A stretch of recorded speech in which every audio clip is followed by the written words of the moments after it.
Buenas tardes. So I'm going to go ahead and go through 1.1.11 for Spanish 1, and we're going to do some of the questions together so that you have a starting point.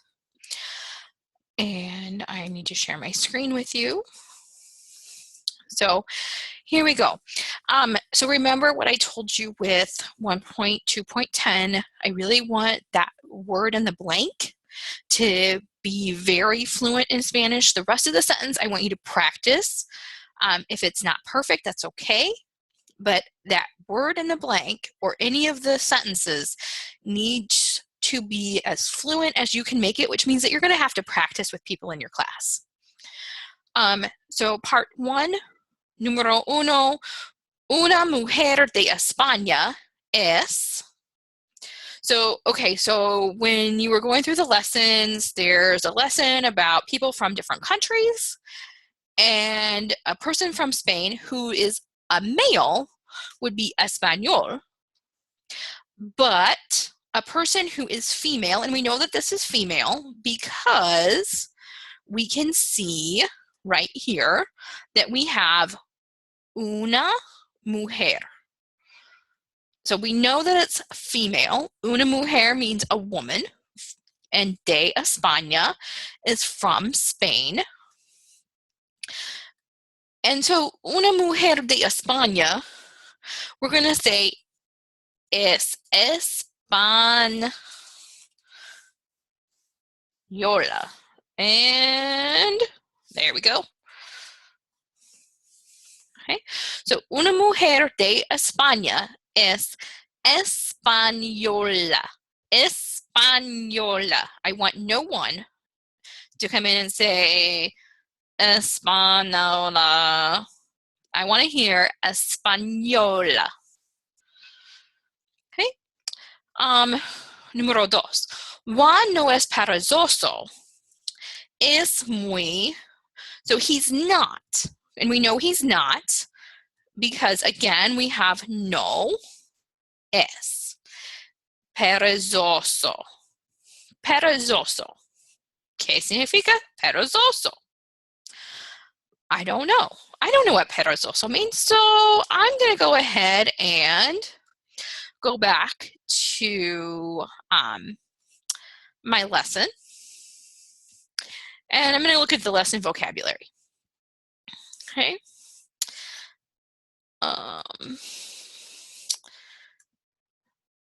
Perezoso, perezoso, perezoso. Perezoso means lazy. Well, what would be the opposite of lazy? I know that to work is trabajar, and trabajador is hardworking. So we're going to use that as our opposite of perezoso. And I'm going to go back to my assignment. Juan no es perezoso, es muy. And here we're going to have to use the masculine form of trabajador. So sometimes you would say trabajadoro if some words end with O, but for this adjective, it's going to be trabajador. There's no O on the end of this word. But if it was like Juanita no es perezosa, then it would be trabajadora. So you really need to know what to use.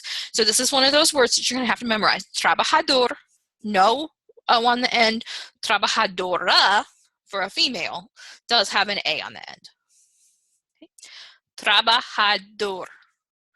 But you're going to say the whole sentence to me. So you're going to read, Juan no es perezoso, es muy trabajador. Número 3. Ana no es baja, es muy baja, significa short. Apuesto, alta. We're looking for the opposite of short, which is tall. Alto is the masculine version, but we're not talking about a masculine. pronoun here. We're talking about feminine. So we're going to use alta. Okay. Now, número cuatro might be a little bit trickier. Una persona de Chicago, Illinois es. So in English, you might say, well, he's a Chicagoan or an Illinoisan, but we're talking about Spanish and we don't know those like really specific state level words, but we know the overall country is the United States. And so he's a United States citizen. So he's Estado Unidense. And that is ESTADOUNIDENS.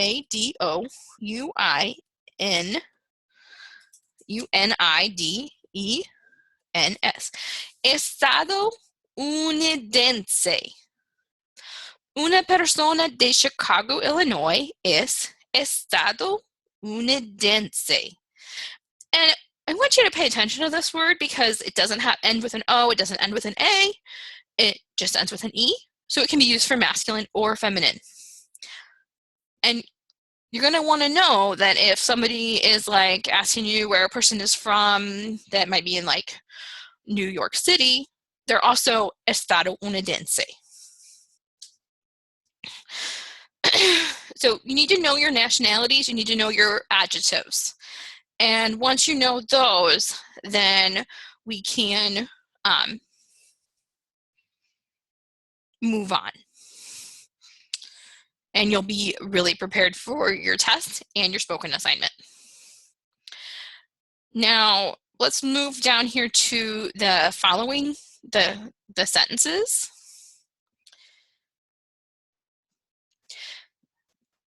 Número uno, how would you say that Maria is hardworking, loyal, and serious?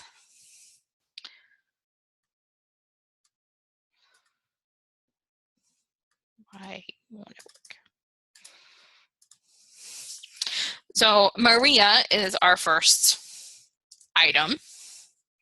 That's our subject. Es is our verb. Es is just like is in English. Now remember, we used trabajador for Juan because he was a male, but Maria we know is a female because her name ends with an A. So she is trabajadora, loyal, leal, y seria. Maria es trabajadora, leal, y seria. Now, I want to point out something else when you're answering this question, this Y in Spanish right here, it says E.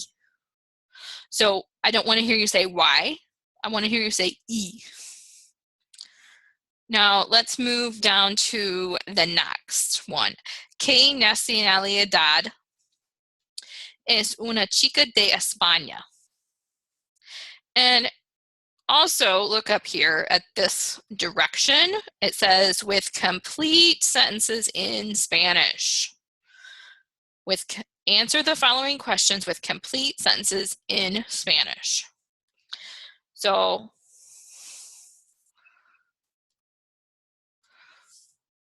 una chica de España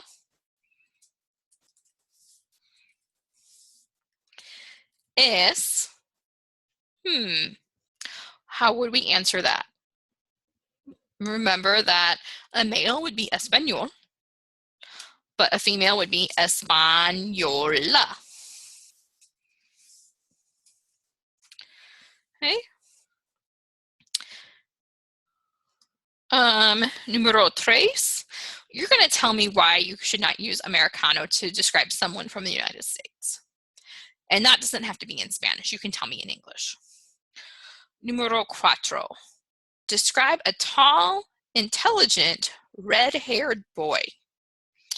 So we're going to start with él because it's a male.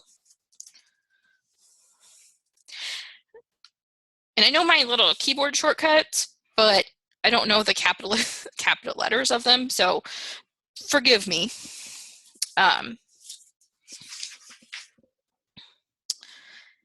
Él es, now tall. I remember that above we had bajo and baja and alta, and baja was short for a girl and alta was tall for a female. So now I'm using the male version, so it's él es alto, inteligente. Oh, there's a cognate, one that means looks the same in English and Spanish. Y pelirrojo. Pelirrojo.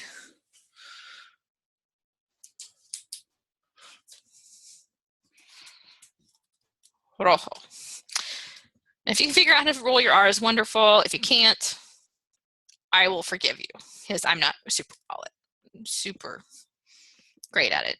So let's do numero cinco together also. And then the rest I'm going to let you do and then practice with your classmate. Juanita. Now, Juanita is a female, so we're going to use the adjective for Juanita. Tall. We used tall in the sentence before for a male, and it ended with an O. This time it's going to end with an A. And we kind of think backwards in Spanish, so we're going to say no es alta.